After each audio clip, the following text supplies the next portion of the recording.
Hi, this is Meg Riley in St. Paul, Minnesota. You've joined us for another episode of The VUU, and I'm really glad that you have. Today we're going to be talking about the water protectors at Standing Rock and the Unitarian Universalist participation in that movement moment. And also, of course, we'll be talking about what's going on where we are in response to the horrific situation that we find ourselves in this week. So let's just start by introducing the regulars who are able to be here today. Joanna? Hi, I'm Joanna Fontaine Crawford, and I am here in Austin, Texas. I'm Alicia Ford, and I am in Longmont, Colorado. And I'm Michael Tino, joining you from Peekskill, New York. It's good to be with you all this morning. Peggy, and behind the chalice, we have Lori Stone-Sertosky. They are working on the technical issues which Google Hangouts provide to us weekly. Well, as we wait for Peggy, let's just say it's been probably one of the worst weeks of most of our lives. Michael, how is it with your little girl this week? How are you? How's your soul? My soul is troubled and hurting. I can't, it's interesting. There was a moment on Tuesday when I was home just with my 3-year-old watching the returns alone because she was asleep, and I just couldn't bear to be alone anymore. And at that moment, she woke up and refused to get back into bed. So she came downstairs and snuggled and fell asleep in my lap until I decided we both needed to be in the bed. And so, I think she knew that Daddy needed not to be alone. And I take some comfort in the fact that she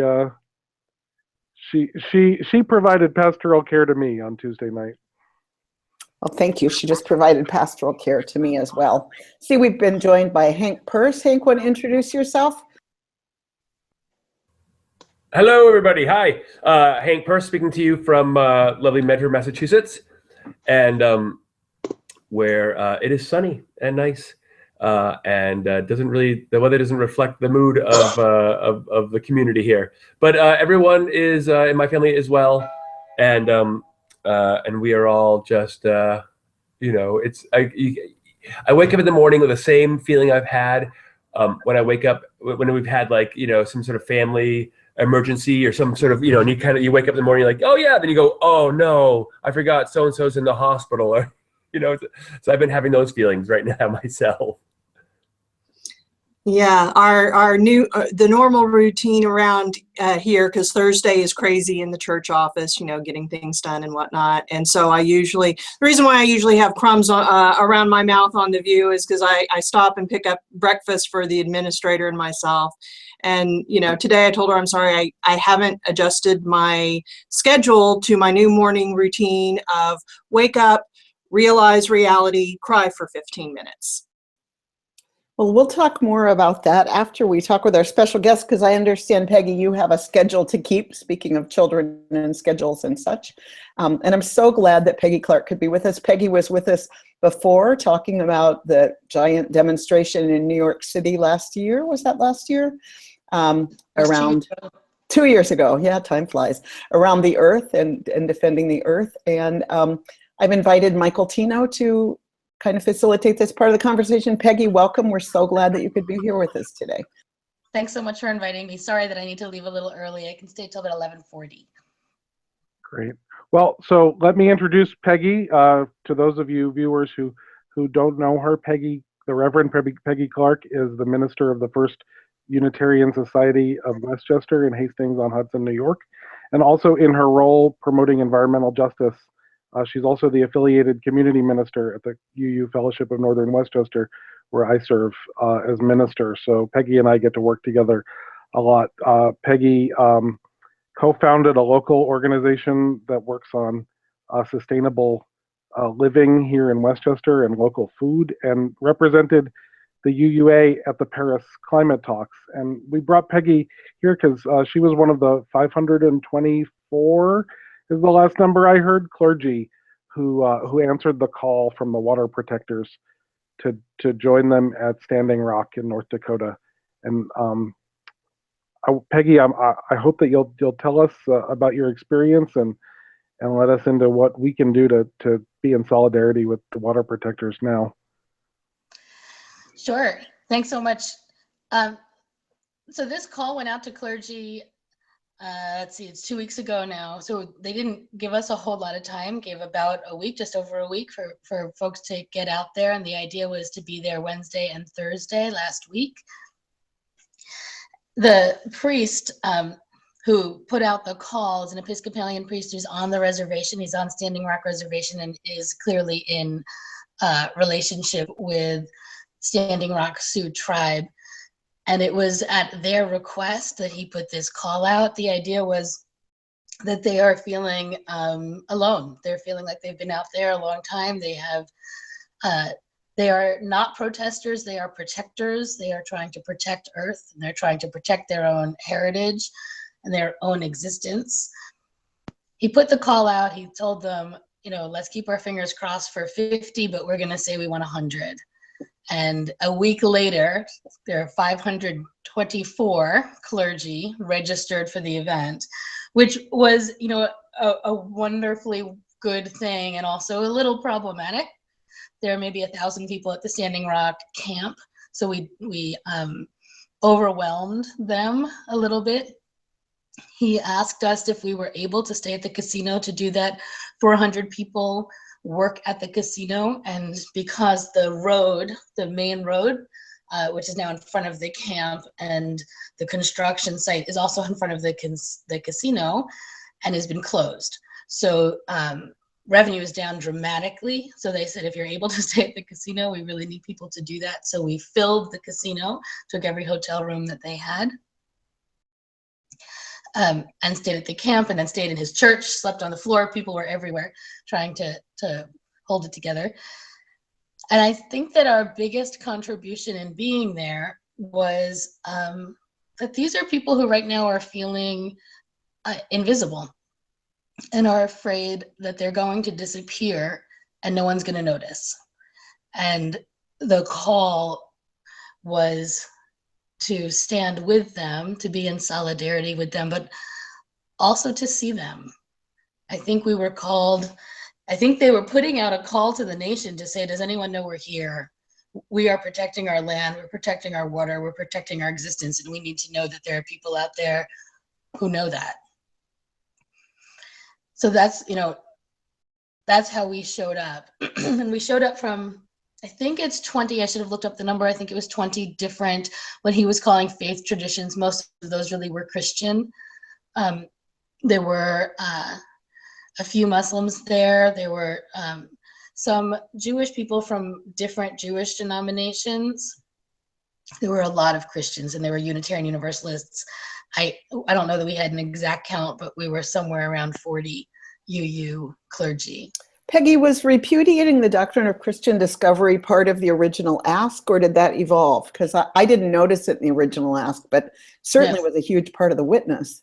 It was a huge part of the witness, and no, they didn't tell us that at all. It was after we'd registered that he asked folks to show up with their own repudiations for those denominations that have done that. We didn't actually read our own. Reverend Peter Morales participated as one of 7 people to read a part of the World Council of Churches repudiation, and those 7 people were each part of denominations that had written their own. So he participated in that. So we were all in a circle surrounding the sacred fire.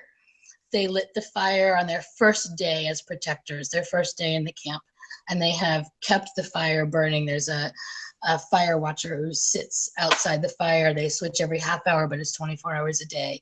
And they wanted to burn the Doctrine of Discovery in the sacred fire. That was the original idea. And we had sort of been told that we could, except after reading the repudiation and then sort of saying, we're going to burn this, one of the elders sort of just said, no. He clearly had this really visceral response, like, that document should not go in our sacred fire. We don't want it.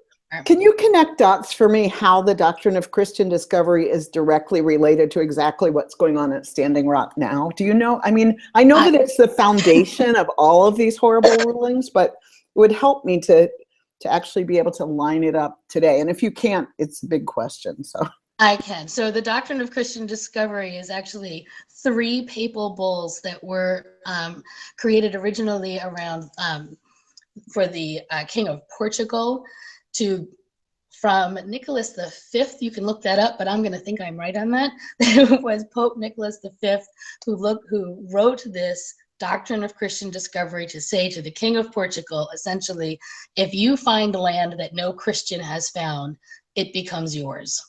There are 3 total. I'm forgetting what the second one says, and the third one says you are also to convert, and you are able to enslave the people who are on that land. So you can own the land, you can take the land, you can enslave the people, you can force them into conversion. So that's 15th century. Those 3 bulls, which creates what we call the Doctrine of Discovery, used in 1836, I think it is, which is a Supreme Court decision, where they decided that a man who had, his name was Johnson, Johnson had bought land from Native peoples, and the property was deemed not his because he didn't have, they didn't have legal rights to sell it. They didn't have legal rights to their own land based on the Doctrine of Discovery.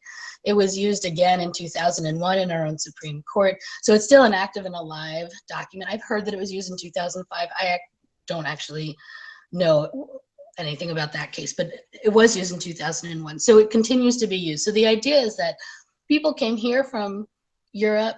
They showed up. There were 1 million people here. They claimed that they discovered a land that had been well established with many nations on it. And because the Doctrine of Christian Discovery said they are irrelevant and they are not Christian and therefore they don't exist, we have continued with a culture of these people don't exist.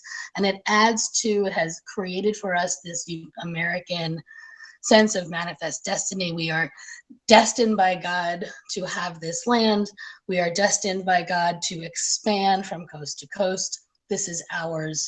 And anyone who's here really needs to move over. And so that's a perfect, it leads us directly into what's happening, right? So right now, as Americans, we want oil. And so we are building this pipeline. This company is building a pipeline through this land. Which, as I understand it, the Fort Laramie Treaty has also not ceded the land where the pipeline is. Is that correct? I've heard both 1851 and 1868 on that treaty. And so I'm just trying, I mean, I get the foundational piece. I really, it helped me to really, and that it came through even recently in 2001. I think it's important for me anyway to really see how this is done so that we can see how to undo it, besides repudiating it. What legal? If I may, Peggy and Meg, one of the things that the Doctrine of the Discovery does in the American legal system, because it is now used and has been since Johnson versus McIntosh in the 1830s, as the foundation for the American treatment of indigenous peoples in the lands that we claim as the United States of America. It means that the federal government owns anything labeled a reservation. Technically, the Standing Rock Sioux do not own the land on the Standing Rock Reservation. It is owned by the federal government and managed by the Bureau of Indian Affairs, which is part of the Department of the Interior, which manages land and has nothing to do with people. Thank you. That's the piece I didn't know. That's really helpful.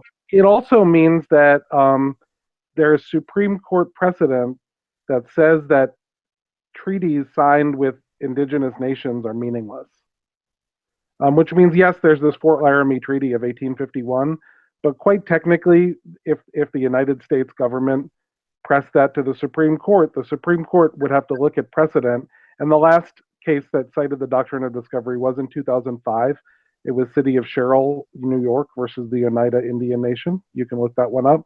But basically it says it doesn't matter what these treaties say because you're a conquered people. And that was the word used by Chief Justice Marshall in the Johnson case in 1830, whatever it was. You're a conquered people and you have no rights is basically what the Supreme Court has said. So I'll flip it back to Peggy now to tell you how that applies to Standing Rock. So what's happening right now on Standing Rock is that they're claiming rights to the land. They do have a whole lot of lawyers.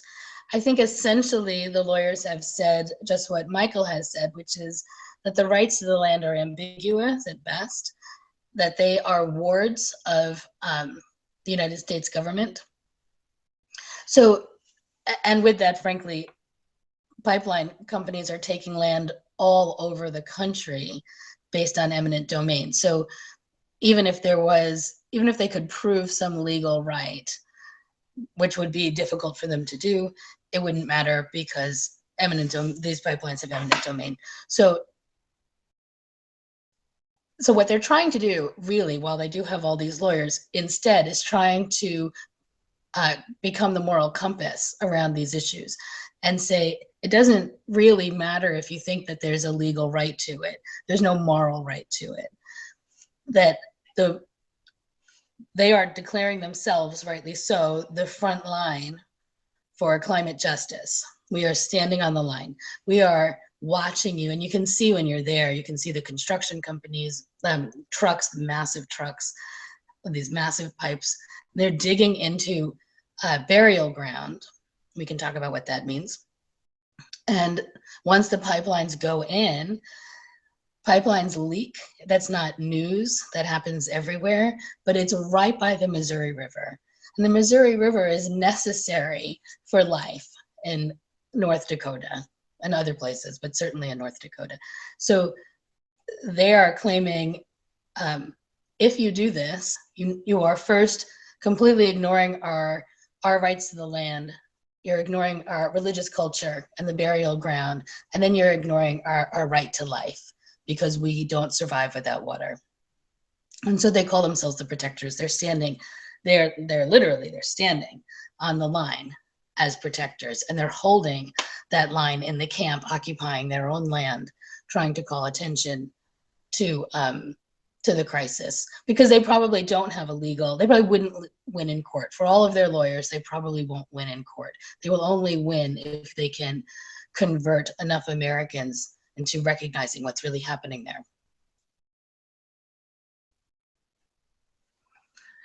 So, go ahead. So just to not let this go, one of our listeners, UU Sarah, has asked, what else can UU congregations, she writes here on the East Coast, but anywhere, do besides phone calls and petitions to support the protectors at Standing Rock?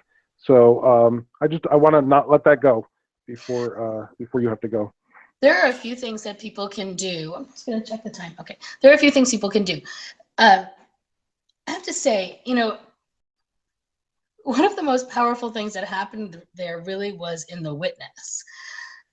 So while petitions might sound like that's not a whole lot of anything, saying I see you in any way is critical to their maintaining the ability to stand that line. Sending any money to the Standing Rock Sioux tribe, sending it directly to them, it's costing them a fortune. It costs just for the camp, it costs $1,500 for latrines, for the porta potties, $1,500 a day. Just to maintain that, it's costing far more money. So any money that can be sent directly to them, but even if it's $1 and it has a note that says, I see you, I know what you're doing, thank you, that's big. And anyone who can go. I'm not sure that 520 of us showing up for 2 days or 3 days was entirely as helpful as it could have been, but having groups of people showing up at the camp, being ready to be self-sufficient at the camp and being there with them, anyone who was able and willing to do something like that, they are incredibly grateful for people to be standing that line with them for sure. So petitions are good, money is good, any kind of a note is good, and physical presence with them is good. And just so everyone knows, there's a link on our site to the donation page at the Standing Rock Sioux tribe. And I know Peggy, you and I have talked about this. Would encourage people. There are lots of different possible places to donate. Would encourage people to donate directly to the Standing Rock Sioux. Part of the struggle here is understanding that this is an indigenous-led resistance, and letting the people in Standing Rock call the shots as to where the money goes and where, what happens there. So, part of letting that happen is giving money to the nation, to the Standing Rock Sioux Nation, and letting them spend it on what they think is most important, at least as far as I understand it. I would also say that fighting pipelines anywhere, excuse me. So if you have pipelines near you going through, they would understand that as solidarity too. I mean, part of what they were saying to us is, go back and stand your own ground. Make your own lines, protect your water, because it's all our water. It's all sacred. It's all Mother Earth. And it doesn't have to be in North Dakota for it to be sacred and for it to be in danger, for it to be vulnerable. So that was part of the message that they had for us. Peggy, I've been hearing for some days, and I'll admit that I'm on a media boycott, so I haven't looked, but that it was right at the river, that the pipeline was right at the river. Have you got updates from the last few days about what's going on? Well, yeah, I mean, it's a branch of the Missouri.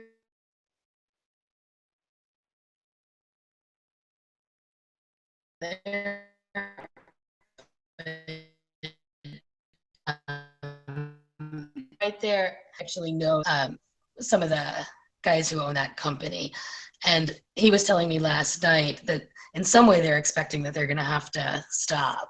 Now, what I said to him is they should have sort of expected that months ago, and now they're complaining it's going to cost them a lot of money to reroute. And really, they should have just stopped months ago when they realized this was going to be an issue. There are a lot of questions around this, and I sort of want to clear up some of them because it's what people keep asking. One of the things that people say is that's not really burial ground. So I want to be really clear. It is not a cemetery in a Western Christian understanding of what cemetery means. You're not going to find markers that say here where the bodies are. This is the ground of the Sioux people. This is the land where for generations, for millennia, they have been fighting their wars with each other. And they have been living and dying on this land. And their bodies are in this land. They understand this land to be their burial ground. They understand all land to be that which holds their bodies.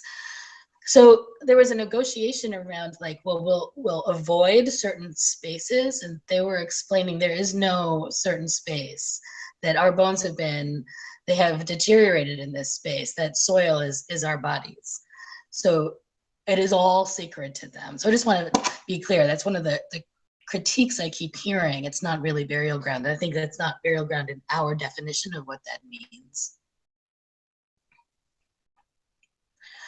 There were other things that happened, and I guess part of my message here would be that for white people, specifically white people who are used to having some power or privilege, it's really important that we are doing a lot of asking what it is people need rather than telling them what it is that they need, or assuming that we know what they need and how that would look. So one of the things that happened was when we arrived, they said everyone had to sign something that said we will be prayerful, peaceful, nonviolent, and lawful. And very quickly, a group of white ministers, not UUs, kind of stood up and said, let's create this act of civil disobedience. And the Father John took the mic and said, absolutely not. You won't do that on our time. We won't be associated with that. Repeat after me: prayerful, peaceful, nonviolent, and lawful. One of the elders said, absolutely not. You won't be doing that. And then a group of ministers went ahead and they had the sole intention of being arrested. They had no goal around being arrested other than we're going to be arrested. What they said is, we're going to go to the governor's office and we're going to demand that he talk to us. Had they made an appointment, he probably would have talked to them, but they didn't actually want to talk to him. They wanted to make a statement, and they were arrested. And the story now is ministers shut down the Capitol. And that's true. They did shut down the Capitol when they were having this sit-in, which is, because Bismarck is, a tiny little place and they didn't really know what was going on. But it was completely counter to what we were asked. And one of the things that the elders said to us is, if you are willing to get arrested, stand on the line with us. Stand here with us. You will eventually find yourself in trouble if that's what you want. But don't make trouble for us. This isn't who we are, and it's not what we need. They have say, we are unarmed. And for everyone who comes in, I will obey the law. I will obey the law. I will be prayerful and peaceful. And for me, that was a huge violation and seemed like white privilege run amok. It felt Peggy, like, how have those ministers been held accountable? Because we just don't have time for shit like this. Who has talked to them since? Because not only is there no accountability, there's been celebration and gratitude. And some of these are good people, and I know them. Just coincidentally, I happen to know one or two of them, and they're good people, really good people who were just blinded. And what they're getting now is huge praise for their work. While for me, I'm so grateful there were no UUs involved. Somehow the UUs all knew to back up. We knew very quickly that this is not what we were asked to do here. And we were asking the questions: how are you in relationship with the Standing Rock Sioux? How has someone asked you to do this? And we kept asking the questions and not liking our answers and backing up again, which is good. These were mostly Presbyterian ministers, and I know meant well. I know they meant well, but what they did was frightening to me. So Peggy, just a quick question. So they're getting huge praise from what quarters, and do we have a role in kind of reorienting or re-educating folks who are offering that kind of praise and kind of helping them understand the damage that was done and what it means to be an accountable relationship?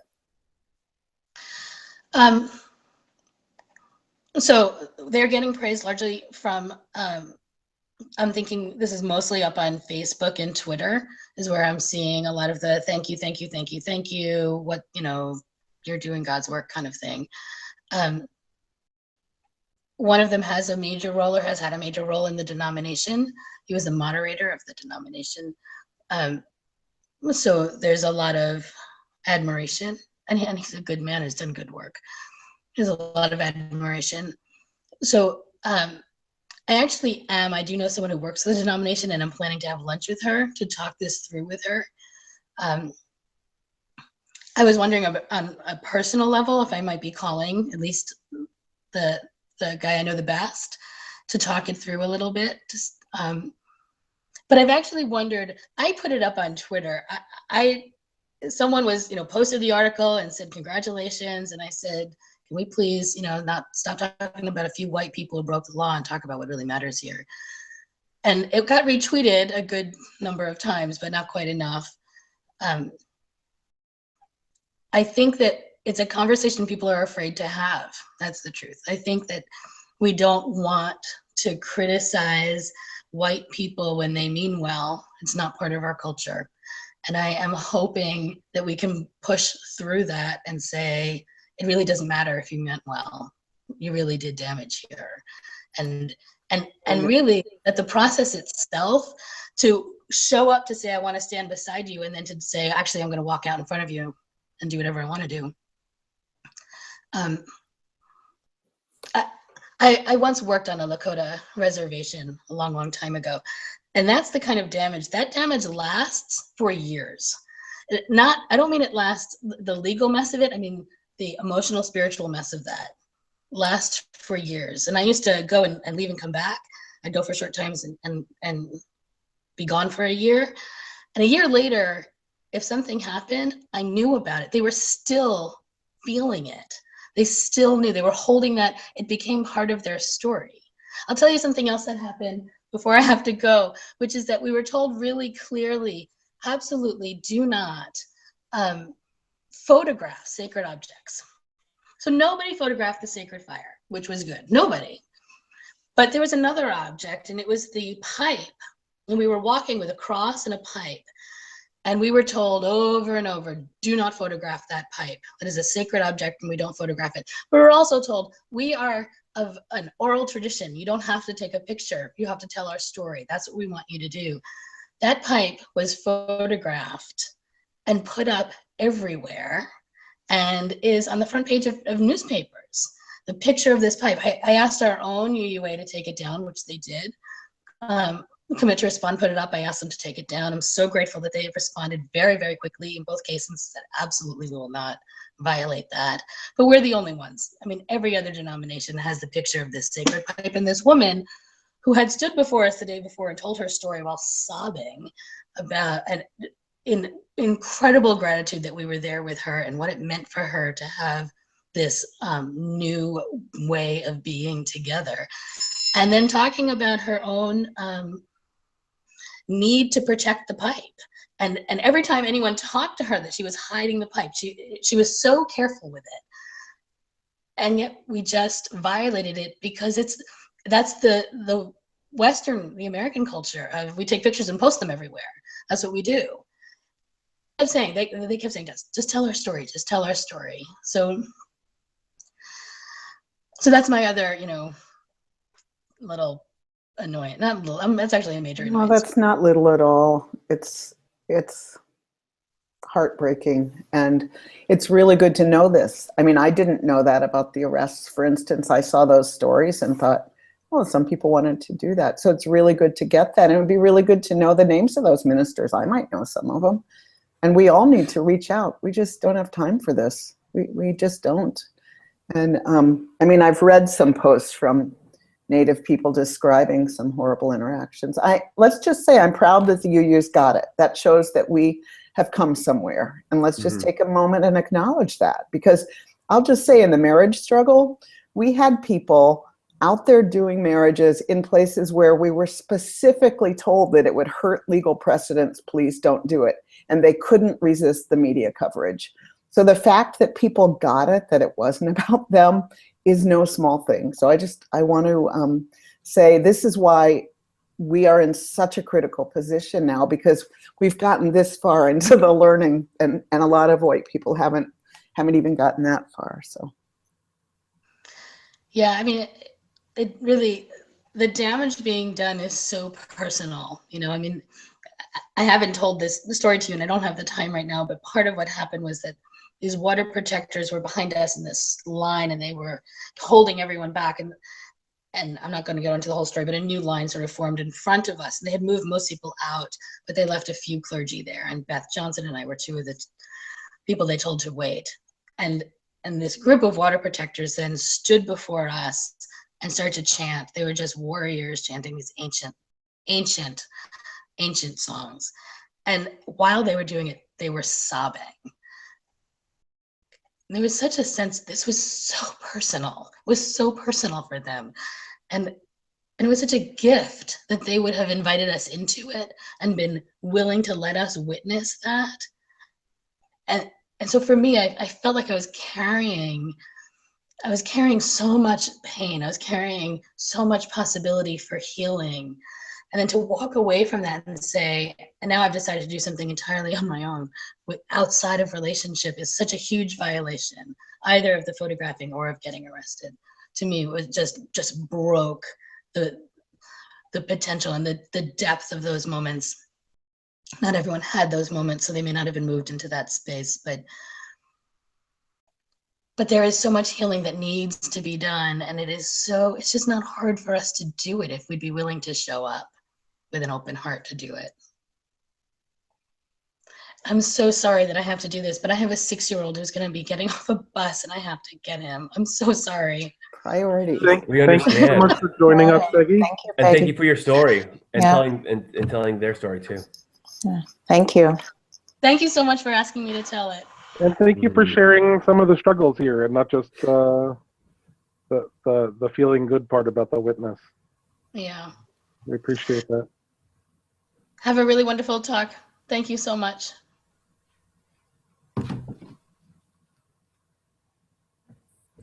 Well, I'm curious if any of you in your home congregations have supported this movement in any way from where you are and what that looks like. Yes, I have a member who I had, because of other events happening this week, she and I haven't been able to sit down yet and talk about it, but I'm so proud of her. She got in her car and drove up there and was part of it. And I can't wait to hear about, you know, what she did while she was there, what she saw, what she felt, all of that.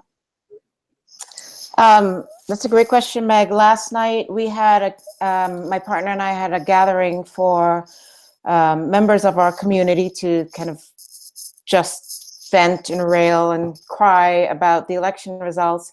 And one of those members is a ethnic studies professor at CU, and she also went up to Standing Rock. She is a Native American woman, and she's invited us to think about how we can continue to support, whether it's through money or blankets, boots.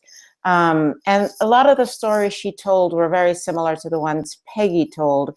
And so I think it was really good for us to get a full picture of what's going on there with the water protectors and the ways in which she called them anarchists come into that space without a sense of how to respect the space, respect the stories, respect the action, and also to come in with no intention of doing that. It's kind of like their moment of glory. So I'll provoke the police just for my moment of being in the spotlight.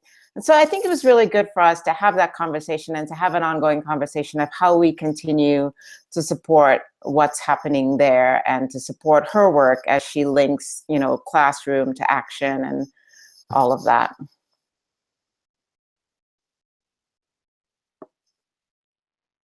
Here in, oh, go ahead. No, and that sounds great. I was gonna, you know, I've got. It was amazing for me to see not just the number of Unitarian Universalists who are out there, but other colleagues. I have a couple of Episcopal friends who are out there, and just what a powerful thing it was for them too. And I think also, you know, they had been friends with the priest there at Standing Rock, and just you know, and I think that sense of being there for each other and being there for the indigenous people to you know, who called and asked for help, and for people to be able to go out there, I think is so powerful. And I think it's Noah Evans, who's the Episcopal priest here in Medford, has who went, and he's written a lot. He's gotten lots of really good coverage about this event, not just him going, but more importantly about why he went and what was going on. And here in New York, in the congregation I serve in Mount Kisco, New York, our youth had already been planning to do a service trip this spring to the Pine Ridge Lakota Reservation in South Dakota, which is not Standing Rock, but they are all part of the Lakota people. And so our youth and advisors and the adults who are going with them have already committed to spending the year learning about Indigenous history and the Doctrine of Discovery and how that relates to racism in the United States. So they're in the midst of this learning when everything started happening at Standing Rock and the water protectors started holding that line. So we sort of folded it in and invited the congregation to join us in this journey of learning, which is pretty exciting, scary, upsetting, but it's exciting that the congregation is doing it together, and that the youth are leading it. Makes me fills my heart. So Fills my heart too, Michael. I wanted to mention that there are some really good resources for allies thinking about about how to do that with accountability and to do it well. And after we're doing this, I'll make sure Lori may already know how to find them, but if not, we'll make sure that they're posted on the CLF and YouTube channels, because some really smart allies have worked really hard, and to do it well is important. I'll also say that looks like I'm in Minneapolis for a while. So if anybody, you're on your way, fly in, I'll help you. There are people here who can help you go with the continuing call for witness moving into the winter time in North Dakota. But, you know, as Peggy mentioned, read the resources and go prepared not to be a drain on the place. Here's my old activist story. I went to the survival gathering for the Lakota back when the Black Hills were being mined for uranium with these same Doctrine of Discovery roots back in 1980. I had just come out as a lesbian, and I was so excited that the lesbians were meeting who were there. And when I went to meet with them, they were in a rage because they'd been told not to be topless, and it was patriarchal, and they were furious. And this intersectionality, and I was like this brand new little kid lesbian going, but wait, they're mining for uranium. What does that have to, you know, like, so it was my first real kind of experience of, you know, just because I'm oppressed doesn't mean that's the center of this. If I have privilege in other ways, it's complicated work, and those resources I think are really helpful for all of us grappling with the complication and understanding what it means to be an ally. So I'll just say that. And actually, Peggy convinced me. I've been thinking now that I'm in Minneapolis, I haven't been up there, and I was down in Missouri when everyone was going and couldn't go, but I think I will head up there as winter comes on. So I'm gonna get some people together here. So here we are, y'all. Here we are after the unimaginable happened. You can see I dyed my hair green yesterday. That was just the only thing I could think of to do to move energy, besides a lot of crying with various people who have personal avenues into reasons to cry right now, many different communities. I went to a vigil last night at First Universalist Church. There were about 350 people there, just prayer and music. Alicia, you mentioned gathering people together. I know a lot of the people of color I know right now, including my own kid, are like, I can't handle white people, just leave me alone. So I'm curious how people are getting grounded for this next time that we're in, how you're finding any place to be as I see a lot of don't mourn, organize, and I think as church people we can say we need both, need both. So I'm curious how people are finding healing and where you are anchoring into communities of hope and resistance, and see that you'll be living into this time.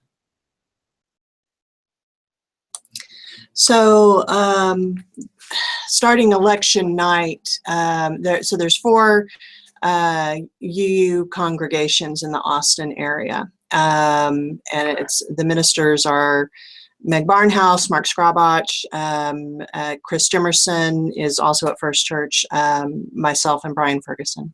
And so we were all, we got on a private conversation and said, okay, so are we all doing services? What? And we all did, and we put out, information about, okay, wherever you are in the Austin area, here's where you can go. And so so all of us did, some kind of a service last night. All of us have checked back with each other, and those went well, had pretty high attendance. And I think that and I saw, Meg, that you had said something about, we need to be making a call right now. There are so many people out there who are feeling scared and alone. And the scared, frankly, we can't like I can't, it would be wrong of me to say, don't be scared. You know, I can't, the verse that keeps going through my line is that one from Ezekiel about, you know, the prophets who say peace, peace when there is no peace, and put up a flimsy wall and whitewash it. But we can do something about the alone. And I think that we, you know, UUs are so phobic about being evangelist, but this isn't about filling up our churches. This is about reaching out. And I think all UUs need to be reaching out and saying to all of their friends, come and join us. You won't be alone. And together we can figure out our next steps, because it's going to take all of us. And I would say also, this is not something just for adults. This is the Sunday where everyone from 2 years old to 100, you need to be making them a part of your community. Because let me tell you, as a mom of 4 and looking at the stories of my congregants who have kids in elementary school, they're having to deal with this right now. I have one congregant who, the day of the election, came home in tears because the whole bus was chanting Trump, Trump, Trump. And when she wouldn't, and she wasn't saying Hillary or anything like that, but just because she wasn't chanting Trump with them, they started turning on her and yelling at her and telling her she deserved to die. It's all of our ages are being affected like this, and we need to come together.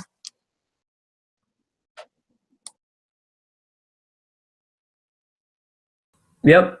Yeah. It's yesterday I got the first phone call from a friend, not a congregant, but who was sobbing. He has a serious medical condition, and he's covered through Obamacare, you know, and he was just he's just frightened of dying, you know, and it's out there, and you know, and it's everywhere, you know, and I've heard other stories similar to that, you know, from children here in Massachusetts, you know, really, it's really important for us to be there and to remind everyone of our values, and that people can't act like that. That's not acceptable for people to go out and be chanting or bullying, and you know, it's amazing. It's amazing and scary.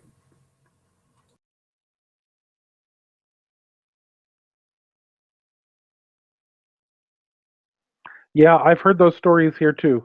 You know, we opened up our sanctuary last night to a circle of folks with concerns, and I wasn't able to be there for personal reasons that I won't get into in our public chat. But the people who facilitated that said that we had a queer teenager whose parents had both voted for Trump, who wasn't sure where there was a place for them in this world, who had never been in our congregation before, but had heard that folks were gathering and needed not to be alone.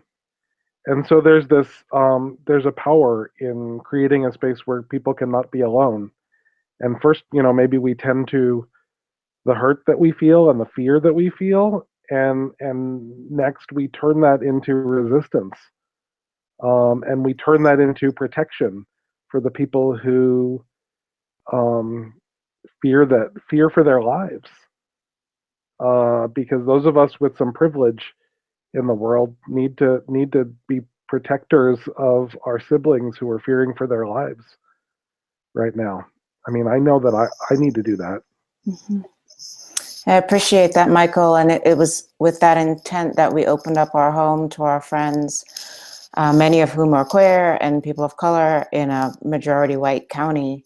And granted, it's a county that voted blue, and you know, you're walking down the street and you don't know who voted what way and how they're going to approach you. And you know, we've had a few incidents here in Longmont that are pretty scary, and you know, no physical harm, but it's the psychological fear of seeing somebody walk down the street carrying a Confederate flag and not knowing what that means for you and your body and your space. And so I think we'll host another gathering, but for last night, it was good to be together. And I felt myself wanting to rush to the, let's think about healing and how we move forward. And what people really needed was distressed and afraid and angry. And so there was just space for that, and space for folks to feel held. And in the end, I think I just sort of got in touch with my own distress that I'd been holding at bay, because I have no idea what this world is going to be like beyond this moment. But I have to keep reminding myself, too, that we're still here and our commitments are still the same. And there are people with things to teach us, like the water protectors.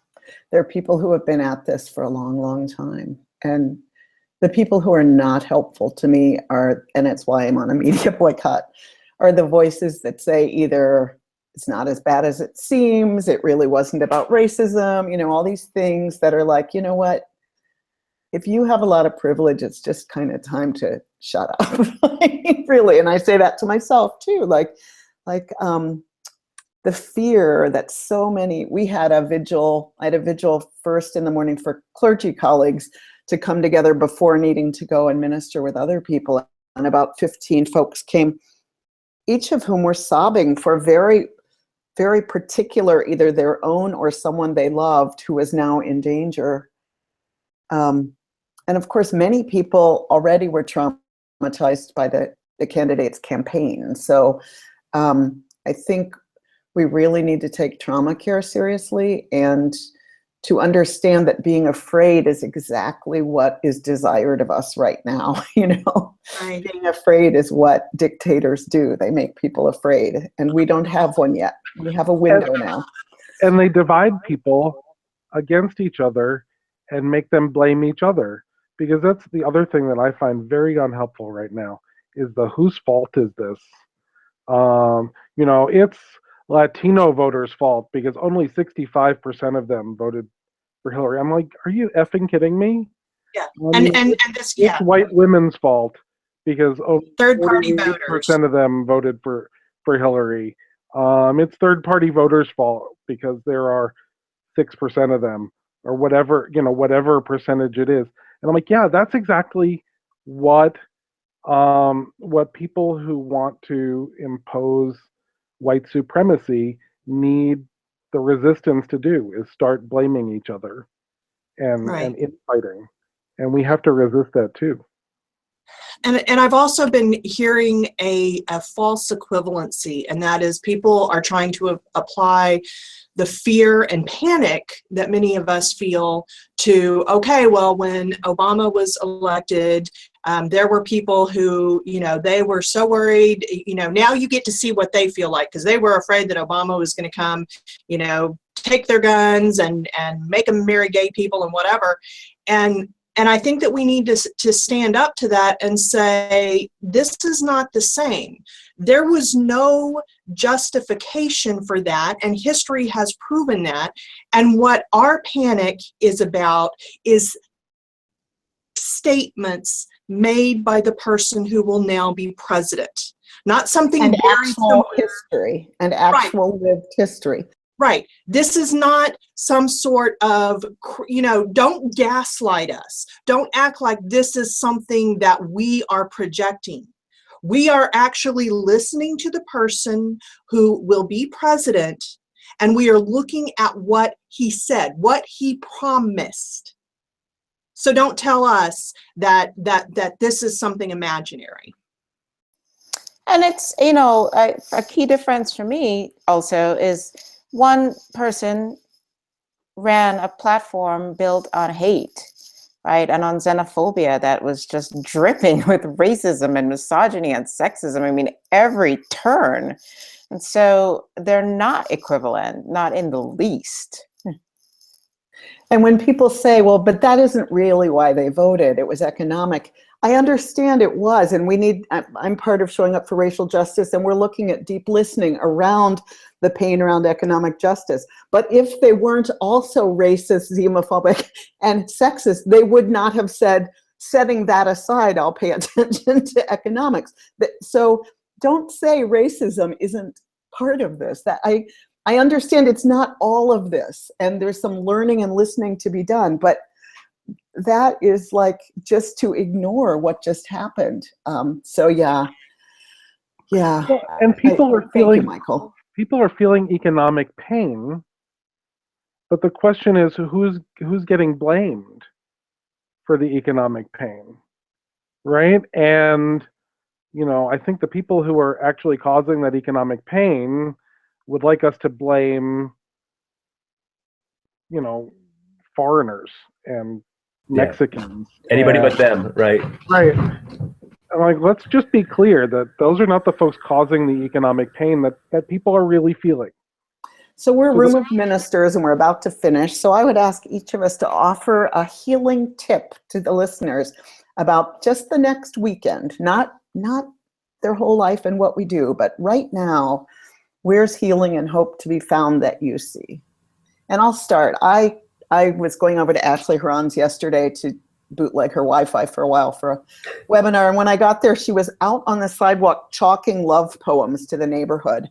And there were kids, black and brown kids, getting off a bus, stopping and helping her and writing their own stuff. And it was the first time in my whole day that my heart lifted. So I keep going to that, and I put some of it in online and in a blog I just wrote, that even those small creative acts, it's why I dyed my hair green. It's just like, you know what? Let's just move energy a little so this despair doesn't believe that I have set up permanent housekeeping for it. So that's my tip. Someone else. I would say find where you have power. And again, this is an all ages sort of thing. I love what our colleague, Reverend Christine Robinson said. She said something about put this in your head. That's not okay, and let's walk this way, which means whether you are in 3rd grade or an adult, if you see someone being harassed in some way, if you have the power to do so, go over and tell the harasser that's not okay, and the person who is being victimized, say, why don't we walk this way to separate them from it? Yeah, I think just being able to control what you have around you. I think it's really easy after 2 years of campaigning that was all about big. We're going to do all this big stuff, this huge stuff. What we can really, what anyone can really do is just control what is right around us. And sometimes that's just chores. I raked the yard yesterday, in part because I could do that. It was easy enough for me to do, and the yard looked nice for a little while anyway. So, yeah, local.